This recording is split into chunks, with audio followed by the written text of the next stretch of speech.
Hello bakers, இந்த வீடியோவில் இப்போ என்ன பார்க்க போகிறோன்னா ஹைட் அண்ட் சீக் பிஸ்கெட் எப்படி வீட்டில் ஈஸியாக செய்கிறதுன்றதை பார்ப்போம். இந்த வீடியோவில் ஹைட் அண்ட் சீக் பிஸ்கெட் எப்படி செய்கிறதுன்றதை பார்ப்போம். ஆனால் இந்த வாய்ஸ் ஓவரில் இதுக்கு பின்னாடி நம்மளுக்கு தெரியாத இன்ட்ரெஸ்டிங் ஃபேக்ட்ஸை கேட்போம். வாங்க ரெசிபிக்குள்ளே போகலாம். ஃபஸ்ட்டு, ஹைட் அண்ட் சீக் பிஸ்கெட்டுக்கு ஏன் ஹைட் அண்ட் சீக் பிஸ்கெட்னு பேர் வந்தது? அந்த பேருக்கு பின்னாடி இருக்கிற காரணம் என்ன? காரணம் ஏன் இவ்வளோ ரொம்ப முக்கியம்? ஏன்னா காரணம் இருந்தால் தான் ஒரு விஷயம் இங்கேருந்து இன்னொரு விஷயத்துக்கு நகர்ந்து போகும். நியூட்டன் ஃபர்ஸ்ட் லாவில் சொன்ன மாதிரி, இப்போ எப்படி எனக்கு வீடியோ போடணுன்னு ஒரு காரணம் இருக்கும், அந்த வீடியோ நல்லா இருந்தால் அந்த வீடியோவை பார்க்கணுன்னு உங்களுக்கு ஒரு காரணம் இருக்கோ, அதே மாதிரி ஹைட் அண்ட் சீக் பிஸ்கெட்டுக்கு இந்த பேர் வச்சதுக்கு பின்னாடியும் ஒரு காரணம் இருக்குது. ஹைட் அண்ட் சீக்னால் ஒன்றும் கிடையாதுங்க. ஹைட் அண்ட் சீக்னால் கண்ணாமூச்சி. நம்மளுக்கு எல்லாம் தெரிஞ்ச அதே கண்ணாமூச்சி விளாட்டு தான் நம்ம எல்லோரும் சின்ன வயசில் விளாடி இருப்போம்.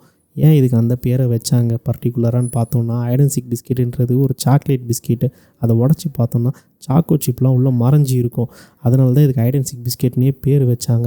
இந்த ஹைட் அண்ட் சீக் பிஸ்கெட் தான் இந்தியாவிலே ஃபஸ்ட்டு லான்ச் பண்ண முதல் சாக்லேட் பிஸ்கெட். எந்த வருஷம்னு பார்த்தோன்னா 1996. எந்த கம்பெனினா Parle foods company.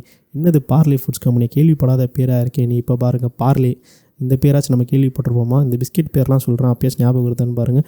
2020, crack jack, Monaco, milk சக்தி, மேரி, இதெல்லாம் பண்ணுறது அதே பார்லே கம்பெனி தான்.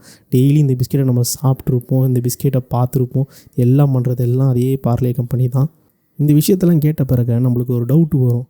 ஏன் பிஸ்கெட் விலை மட்டும் ஏறவே மாட்டுது? ஏன் பால், மளிகை, ஃபுட்டு, பெட்ரோலு, டீசல்னு எந்த பொருளோட விலை வருஷம் ஏறினாலும் பிஸ்கெட்டோட விலை மட்டும் ஏறவே மாட்டுது?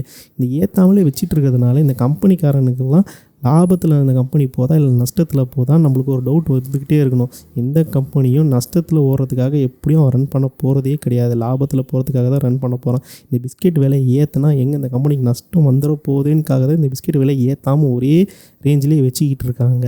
பிஸ்கெட் விலை ஏற்றாமல் எப்படி அந்த கம்பெனிக்கு லாபம் வருதுன்னு பார்த்தோன்னா, ஏன்னா இங்கே பிஸ்கெட் மார்க்கெட் இருந்து ரொம்ப பெருசு. 2022 டேட்டா படி இந்தியாவில் பிஸ்கெட் மார்க்கெட் ஷேர் எவ்வளோன்னு பார்த்தோன்னா 3.2 பில்லியன் USD, அதாவது கிட்டத்தட்ட 26,000 கோடி. இதுவே 2029 இந்த ரேட் வந்து இன்னும் கொஞ்சம் இன்க்ரீஸ் ஆகும். அதாவது 4.5 பில்லியன் USD போகும். அதாவது சுமாராக 45,000 கோடி கிட்ட தொடுன்ற மாதிரி ப்ரெடிக்ட் பண்ணி சொல்லியிருக்காங்க. தமிழ்நாட்டில் இதோட ஷேர் வேல்யூ எவ்வளோ இருக்குன்னு பார்த்தீங்கன்னா 1000 crores கிட்டே இருக்குமா.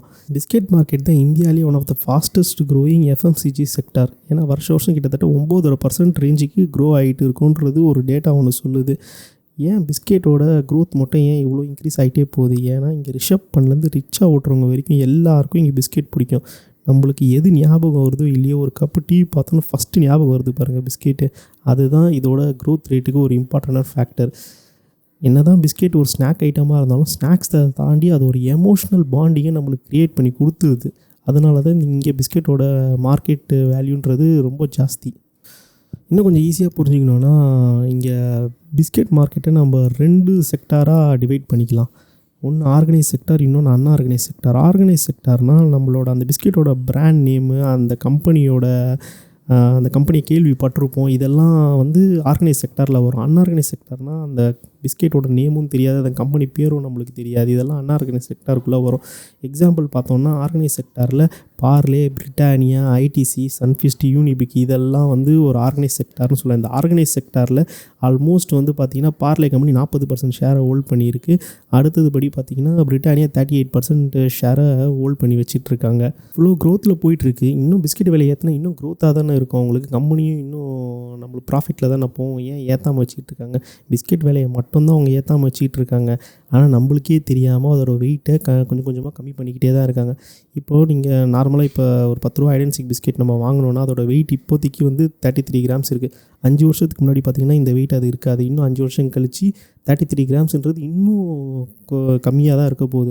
ஒரு 25 கிராம்ஸாவோ 28 கிராம்ஸாவோ தான் இருக்க போகுது. அதே 33 கிராம்ஸ் இருக்க போகிறது கிடையாது. அவங்க பிஸ்கெட் விலையை மட்டும்தான் ஏற்றாமல் வச்சுட்டு இருப்பாங்க.